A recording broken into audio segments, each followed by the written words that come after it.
What's up, everybody? Couch Mills here, coming at you with a brand new Overwatch video. And in this video, we're breaking down the ultimate tier list, ranking Overwatch ultimates from the most impactful to the least impactful. And yeah, there's a lot of goddamn ultimates to cover, so I'm gonna waste no more time and jump right in. Now, starting off with the S tier, these are ultimates that literally dictate team fights. Entire team fights can be won or lost based on the use of these ultimates alone. Let's start off in no particular order with Lucio Beat. I think it's probably the best ultimate in the entire game because of its versatility and the fact that you can really use it aggressively to win a team fight. You can use it to actually win a team fight that the enemy ulted onto you first as a counter ult that really protects your team. You can use it to just survive certain types of damage, especially if your healer's dead. You could use Lucio Beat to win a team fight without your main healer. There's a lot about Lucio Beat that's amazing. Definitely in the S tier. Moving on to the next one, it might be a little bit controversial. I'm gonna go a little fast here because, you know, it's gonna be a long ass video, is Earth Shatter. Now, this one might be a little controversial because you could stop an Earth Shatter. You could stun it, you could sleep it, you could block it, you could bubble it. But if an Earth Shatter connects, it has the capability of being a single ult win the entire team fight. How many times have you been winning a team fight and the enemy Rhine shatters you and 3 of your teammates?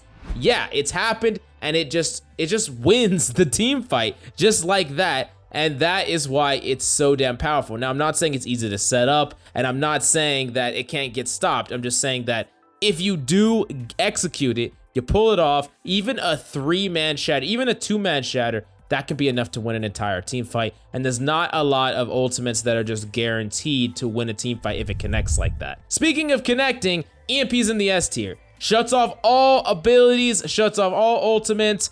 Against some compositions, they're just gonna get freaking rolled. Yeah, it's definitely hard to use in ranked, I'm not gonna lie, because you need coordination and people to actually push in when you ult. But on paper, EMP's phenomenal. Now, next up, this one's another controversial one, and I actually truly believe this. It's Photon Barrier. I think Photon Barrier is freaking phenomenal, and the amount of times it's going to convert into a team fight win is just amazing, especially if you're talking about something like 2CP. Think about Hanamura's second point. You split the point in half, you split the high ground off with your Photon Barrier, and you walk onto point. What do enemies do? They have to drop and fight you. And if you're playing a brawl composition, which you should be with a Symmetra, they will freaking die. The hit scans can't do shit from the high ground. They have to come to the low ground. They have to come brawl you. And it's gonna suck for them. And you're gonna win the team fight a very high percentage of the time. And that's really, really good. It's really strong. It's super underrated in my opinion. Now, next up in the S tier, traditional Graviton Surge, really great to combo with, combos with almost every DPS ult in the entire game, and yeah, it's just team fight winning. If you don't get it eaten, if you get enough people and the enemies don't have the resources to, you know, out heal that with things like Immortality Field or having an ult of their own like Beat, it's gonna kill everyone. And the last ultimate that we gotta talk about is actually Transcendence. Now, Transcendence is really strong at protecting you. It's a better defensive ultimate than Lucio Beat in my opinion, because Lucio Beat can actually be bursted through. So for example, if you get swung at a lot with like a hammer and you get Grav Dragon, Lucio Beat, especially if you don't time it correctly or they time theirs correctly, you can get out damaged through it. It's gonna keep you alive for most of it, but Transcendence is gonna heal you through everything. Now, that being said, you could still get naded while in trance. You could still get caught out after the trance because you have to push in to save your team, and now you're kind of stranded. And it's a lot harder to use trance aggressively because you yourself are unable to fight. But there are a lot of pros to this ultimate as well. It's kind of the yin to the yang of Transcendence. I will give Lucio the actual better ultimate status, the star status, because of the versatility, the flexibility of that ultimate compared to Trance, but they're both amazing. And any ultimate that can take a team that is losing the fight to parity or even winning the fight is going to be some of the best ultimates in the game. Now, speaking of which, let's talk about the A tier. These are really powerful, and yeah, definitely a few controversial ones. Let's kick it off with one that's not quite so controversial in Gravitic Flux. Amazing, potentially can get 3 to 4 people and just, you know, get them to half health, allow you to set up and kill one almost guaranteed, and your teammate can follow up. And yeah, it's really good. Yes, you can get CC'd, yes, you could get slept, you can't really play around all those things, but as long as you're activating it behind natural cover, move your body in a way that it's hard to hit you with these things, you're probably going to be able to get big gravitic fluxes off. Now, duplicates also in the A tier from Echo. You have a lot of potential with this one. High skill set needed to pull it off, but if you're just copying a tank, you know, like an Orisa or a Sig or a Rein, and you're shattering, you're popping your ultimate immediately, it's really hard not to just win a team fight off the back of that. And yeah, it's probably one of the most powerful, if not the most powerful DPS ultimates, besides maybe Photon Barrier. But as far as the potential, Duplicate is probably the highest. It's just harder to use. Now, speaking of which, we got to talk about the A tier ultimate in Rally. Not as strong as Lucio B and Transcendence at saving you from something like a Grab Dragon. You're still gonna freaking die, but just using it pre-fight and going in and smashing your team against the enemy team is going to end up in just a clusterfuck for them, and you're gonna win the fight. It's really so damn strong. Killing a team that the Brig is rallying is just the most annoying thing in the world for like half the cast of characters. In fact, most of the cast of characters. It's just nuts. Now, this next one's a little bit controversial for sure. It's Meteor Strike from Doomfist, but you got to hear me out on it because I don't think the actual ultimate itself is that good. It's really not, and it could probably get buffed a little bit. Even if you don't agree with me, that's fine. I'm just saying that from a numbers point of view, it's underpowered compared to its past self. But what it really allows Doomfist to do is reset his cooldowns and fundamentally changes how he executes. Because he can just go and use all of his abilities, use the Meteor Strike as a get out or a reset to go back in, that just really buffs Doomfist's power level, even if the ultimate itself is not that strong. I mean, really, Meteor Strike wouldn't need to do that much damage at all, as long as it just took him out of the fight and reset his cooldowns. That is all that really matters. I mean, the damage is great, and if it did more damage, that would be fantastic. But just being able to keep the combo going or get a kill, get 2 kills, get out without dying, that is really why this ultimate is in the A tier. Now, next up is Pulse Bomb, and for a similar reason is in the A tier because it's like an extension of Tracer's kit. Good Tracers will get Pulse Bombs like almost as fast as you get a freaking ability, and one Pulse Bomb can just get you a kill and you could just be right on your way to getting a new one.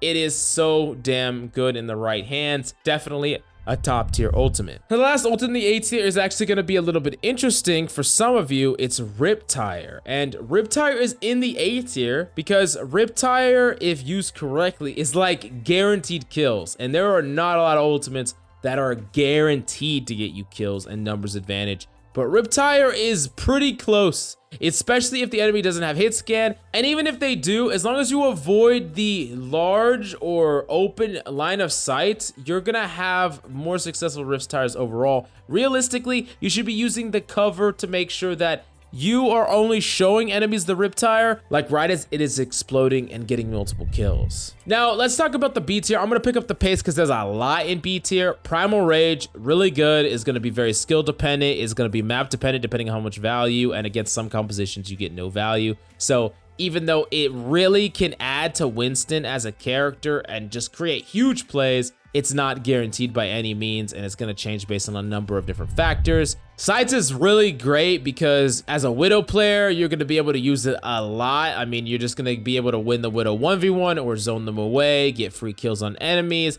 and your teammates get to use it too. So it's a team ability, really great, but the only downside really is that if you die, which sometimes enemies are just going to bum rush you to kill you, you're gonna get it turned off, so that's the big downside.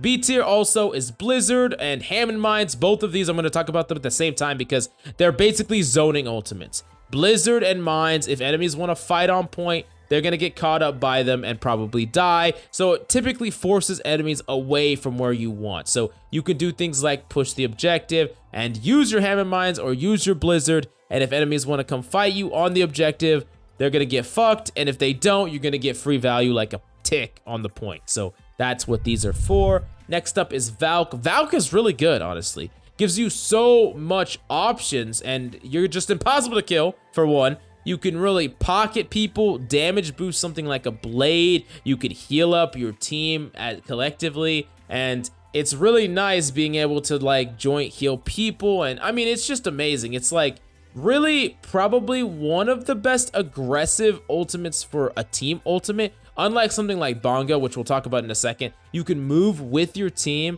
And while Lucio Beat is probably better when you have some sort of coordination for aggressive play, Valk is going to be better for ranked in general, because you don't need your team to just go in really coordinated to get value. You can just like pocket your team with more damage, and your DPS might be getting kills that they wouldn't normally get, and the breakpoints all get altered, and that's just fantastic. Next up in B tier is actually Nano. Nano combos with a ton of things. Remember, this is not in any particular order in the B tier. It's kind of just a hodgepodge of just different strong ultimates. And Nano is something that you can get really quickly. You can give it to the person that is about to die, and then they're all of a sudden the threat. It's like, you know, call an ambulance, but not for me. Yeah, that's like basically what Nano is.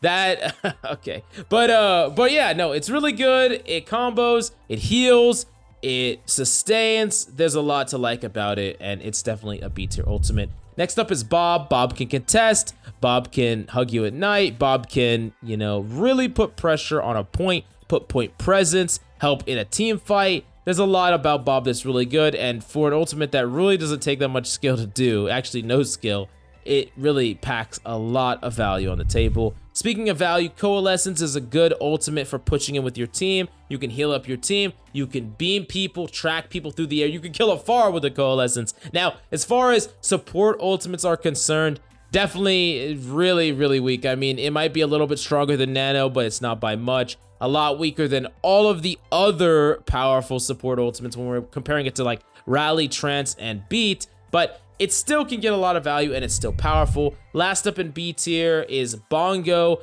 Bongo, just increasing those breakpoints. If you use it at the appropriate time, enemies are just not gonna just commit. If enemies have to commit, they're gonna get completely fucked. Like if you do it right when you're about to cap the point, enemies have to come onto point, you pop a Bongo, they're so damn screwed because everyone on your team is lethal. Even your freaking On is lethal. So yeah, it's a really powerful team ultimate, but it does require proper setup, and there are countermeasures. If they have a flanker or things like that, they can pressure out a Bongo, and you might get very little value out of it. Now, let's talk about the C tier. These are ultimates that can definitely get value, but they're not going to be overly team fight winning unless they are properly set up extensively by your team. And it typically takes a lot more resources than just pressing Q to get it done. And let's talk about these two, which is Death Blossom and Barrage. Two ultimates that basically, if left unchecked, will get a lot of kills. But will they be left unchecked? Probably not, unless they're set up with something like a Zarya bubble or more. Death Blossom can get CC'd and you just die. Barrage can just get shot. If they both get bubbled, yeah, you might get a lot of kills. But like I said, it requires coordination and setup. It's not just press the button, get a whole bunch of kills. Now, next up is Amplification Matrix. That's one that's good because you can build it up quickly and just pop it right away. And it's like an LCD screen that just lets your team just output tons of damage through it. But really, it's gonna be overall weaker than something like Bongo, especially for ranked, because it's harder to get your team to position right behind it at the appropriate time. But it does have some cool combos with Fire Strike and things like that, and it's definitely nice that you build it up so damn quickly. Now, let's talk about these two ultimates, because people are going to get triggered, but it's the absolute truth, and it's Dragon Strike and Blade. Now, these ultimates can definitely get value, but it's going to be hard to get value with these ultimates without proper team setup. Dragon Strike is really great for comboing with Grav. Blade can be amazing if you get nanoed, but without proper team setup, you might get nothing with either of these. Dragon Strike is pretty hard. I mean, it's a freaking slow-moving dragon that doesn't insta-kill. If you don't set it up with anything, it might get nothing unless you just perfectly strike someone, but you have to set that up typically with Sonic, and it's not going to be guaranteed at all. And then Blade, have you ever tried to Blade into a Rally or just into a Brig or into a Mora or, you know, into a freaking Doomfist or into a Winston or, I mean, have you ever just tried to Blade? It's not great unless you have some number of damage amplification, and even then it's not the most powerful thing in the world. It can be okay, but it still could be countered by these support ultimates, even if you are comboing it with Nano. Especially when you start to climb to the higher ranks, I mean, you'll just get a Nano Blade countered by a Grav. They'll just grab you into the wall. They'll freaking EMP you, leave you stranded, you can't catch up. They'll freaking shatter you. I mean, everything can happen to you, and it's not that great. I'm not saying that Dragon Strike can't be amazing in the hands of someone amazing, but that's like a Smurf just blading. That's not, you know, someone playing in their rank, popping off with Blade consistently. it's really a low-powered ultimate, unfortunately. And then we do got to talk about tank on Bastion. This is probably more powerful than Dragon Blade and Dragon Strike. You get to turn into a goddamn tank on Bastion. You get to fly around, rocket jump. Does take a little bit of skill to get used to, but you can just kill people straight up and get multiple kills with tank is not that difficult to do. I definitely think it's probably at the top of C tier. And then last up is Whole Hog. Whole Hog is great, especially if you can punish someone like, you know, Hammond or a Winston or something like that. Whole Hogging them into the wall can be great, but you're in a fixed CC, so it is pretty easy for someone to just like focus you down if they're from distance. So there's no guaranteed value here unless you use it for very niche situations, unfortunately. Now, last up is F tier. These ultimates are fine. It's just they are going to be heavily map dependent, or they're not guaranteed to get value unless you use them for very specific circumstances. Now, Molten Core is here. Molten Core is a very powerful ultimate on some maps, and on others, it is absolute trash. The more open the map is, the worse the ultimate can be, and it also is pretty difficult to put it exactly where you want to. Now, enemies can just die to this ultimate because they're freaking idiots, but a lot of times you're not guaranteed anything, and most Torbs just don't get that much value with this ability at all. Now, these next two are going to be a little bit controversial. I have both Tactical Visor and High Noon here. I do think Tactical Visor is better than High Noon, especially with the fact that now it doesn't have damage fall off. The problem with Tac Visor is it's not guaranteed anything. I mean, you might get value, but enemies can leave your LOS. You could also just regularly shoot them. You don't necessarily need to be aimbot if you have decent aim, and it doesn't really operate on a different axis than your primary fire. It's just firing a little bit faster and a little bit more accurate without the ability to headshot. Sure, you can get a lot of kills with Tactical Visor if you're in the proper position to do so, but you're never going to get a ton of kills with Tac Visor standing in the middle of your team just firing into the enemy team. You're going to do fuck all, and that means it's not a easy to use ultimate. It requires tons of setup and proper placement, and that means that it's not that great if you compare it to something like Gravitic Flux or even Duplicate. It's not even close. And High Noon is actually even worse because you definitely need tons of setup to get value out of this, enemies to misplay as well to get a ton of value out of High Noon, but really, you're just gonna get killed. McCree's High Nooning, it's not that great. You have to be very particular where you set up, and even if you do everything right, you could still just get completely shit on by a 180 sleep or a 180 headshot. It's not that great unless you're up against like a Far Mercy. Same with Tac Visor. And then the last ultimate we gotta talk about is actually Self-Destruct, which is weird because I know you could definitely get a lot of value out of Self-Destruct. I'm not gonna lie to you and say you can't get any kills with it, but it's just inconsistent. You don't always know where enemies are positioned. You don't always have that opportunity to get even one single kill with this thing. And yeah, you can use it to temporarily like get people off guard and things like that, but it's overall a difficult ability to use, gets blocked by a lot of things, and unless you're very precise with how you use it, you're not going to be sneaking this thing anywhere where you're just going to be racking up team fight win after team fight win. So yeah, these abilities down below are just not going to win you a team fight almost at all unless the enemy just completely fucks up or you set up the God tier scenario. And if you compare that to the S tiers, those are going to win you team fights without you needing to do that much of anything. They're just freaking amazing. But go to the GameLeap website for more in-depth tips and tricks on exactly how to use these ultimates, and as well as like VOD reviews breaking down what you need to do in your games. But thank you so much for coming by. Let me know if you agree or disagree with anything I put on this list down below. I love your faces, and I'll see you next time.